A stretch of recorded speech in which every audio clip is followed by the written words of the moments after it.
Hey everybody, and welcome back to another video. It's been a few days, but we finally get into the review for the final string of episodes for Fear the Walking Dead. We just had the mid-season premiere, and I gotta say, it was not that good. It's just a lot of things just made it not a great watch, and just the story that they're going with and the way that they introduced or reintroduced people it was very bumpy, and just you couldn't get into it, and But the first thing, probably the biggest thing that is for a lot of people, is the way that they brought Victor Strand back. Now, we know that there's been this 7-year time jump, and the thing that really got me, and I think got a lot of people to the point where they just couldn't stand it, is the fact that we have Victor Strand. We know who Victor Strand is. He was a very confident man, albeit he was a thief and a con artist way back before the days of the end of the world, and we saw his kind of origin of how he came to be who he was. But in this, we saw who he came to be after that 7-year time jump. So he's reintroduced as Anton. And I kind of called it when I was doing breakdowns of teasers and whatnot, that the reason I believe that he was going by this identity is because he was absolutely ashamed of who he had become at the end of Season 7. And just, he was ashamed of himself for the killing that he did, just the manipulation, the lies, and just being an all-around piece of shit, basically. And just, they introduce him. He's Anton. He's Victor. He's Anton. He's Victor. And then we have Madison come in, and he kind of does that back and forth where he doesn't want to admit who he is to her in front of his new family, because along the way, he picked up this adopted son. He's got this new boyfriend. And he just keeps going back and forth saying, I've never met this woman in my life. And then when they leave the room, he embraces her. He's very emotional about it. And then when they come back, oh, I don't know who this woman is. And just, it's really hard to take him seriously. The character is just, bleh. It's just kind of vomit writing, and I couldn't follow along with it. It was bad. And it's sad to say that this is the final, mid-season premiere that we're going to get. And just so far, it's not off to a great start.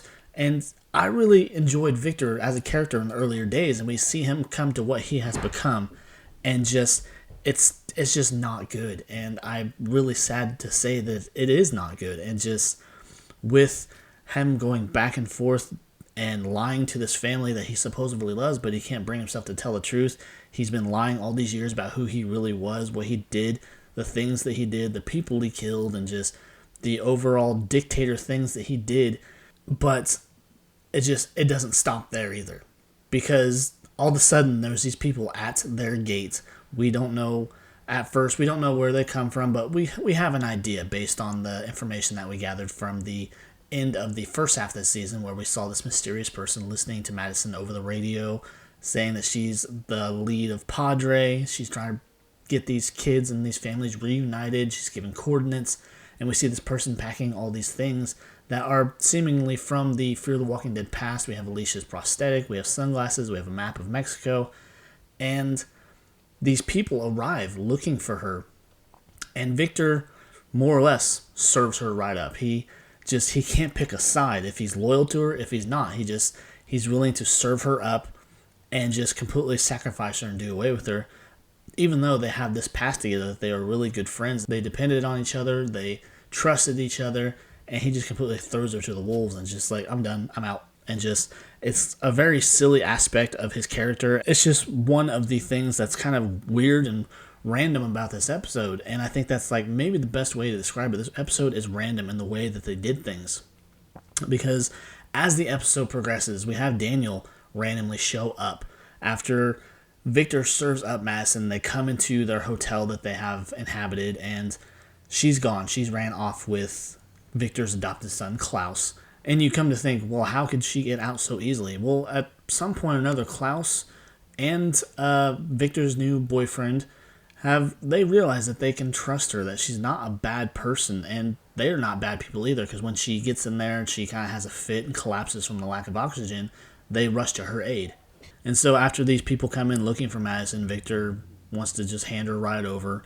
And then they go on to leave after they realize that she's made a break for it.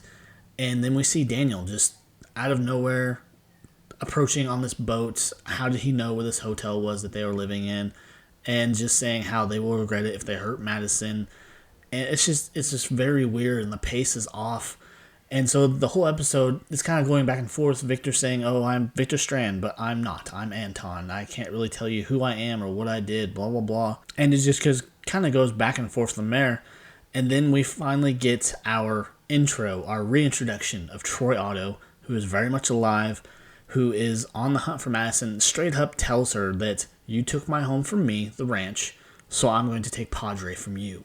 And this is all a thing where he's willing to do it peacefully, but at the same time, he would probably slit her throat if he had half the chance, other than when he does actually capture her and he questions her and kind of tortures her with information. And the biggest piece of information that he kind of presents her with is shortly after June, Daniel, and everybody enter this room that they are all being held hostage in. And as she's leaving, because she's kind of got the upper hand at this point, he slides that bag over and she takes out Alicia's prosthetic. And she, naturally, thankfully, they kind of included this because it would have made sense otherwise, but she doesn't know what the fuck this is. She's like, "What's this mean?" She says, "That's Alicia's." And Troy comes out and says, "I killed Alicia." Now, whether or not he's lying, we don't know. I kind of think he's lying.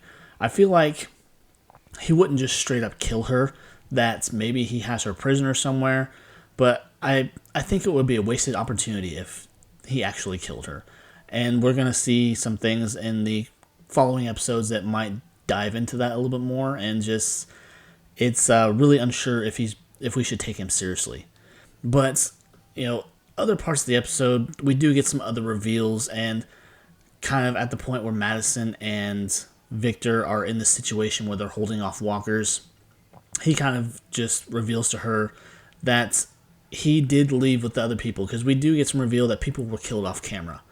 We do get some reveal that during that time jump, because Victor had left with a handful of others like Sarah, Wendell, and the Reverend, that we didn't really see much of towards the end of last season anyways, but it's revealed when they landed in this area where this hotel is, that Victor actually tries to make peace with these people, make amends for the things that he did, and he goes off, tries to find supplies and find anything that he can to help. He comes back, everybody's dead. So we're not going to see Wendell and Sarah and a handful of others, because I guess they did go on to confirm that they were not asked to come back, which kind of makes sense. They were little side characters. They didn't really serve a whole lot of purpose, and they had their moments and everything, and I didn't hate the characters, but the show can progress without them and not really skip a beat, because, that kind of goes in tone with the writing that we've had anyways.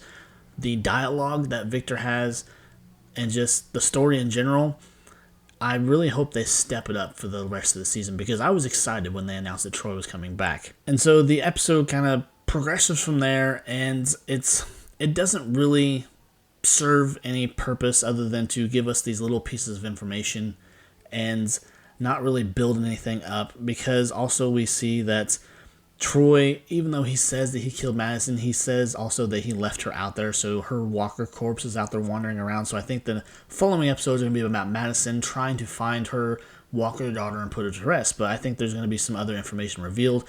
It was not a strong open to the last bit of these episodes, so it's actually a really good thing that the show is ending. I've said it in other videos, and many other people would agree that the writing, the story, it's not been good. Some seasons have just been flat out unwatchable, but I've powered through them because I'm not going to give up on it midway through.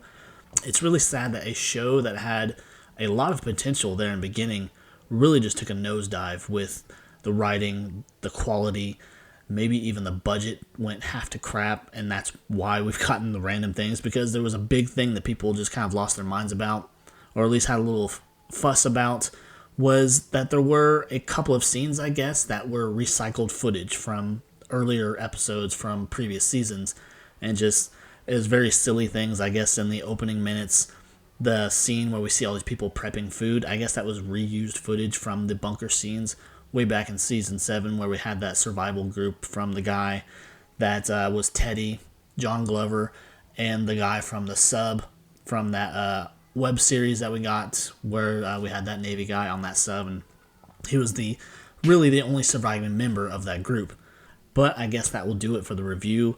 I'm really hoping this kind of takes an uptick, because it had a strong finish to the first part of the season. We got to see Morgan kind of close out his story and kind of tease that we could possibly see him again, maybe in other crossovers, and I'm hoping that's the case. I'm hoping that we do see Lenny James down the road to come back as Morgan and be reunited with Rick and everybody.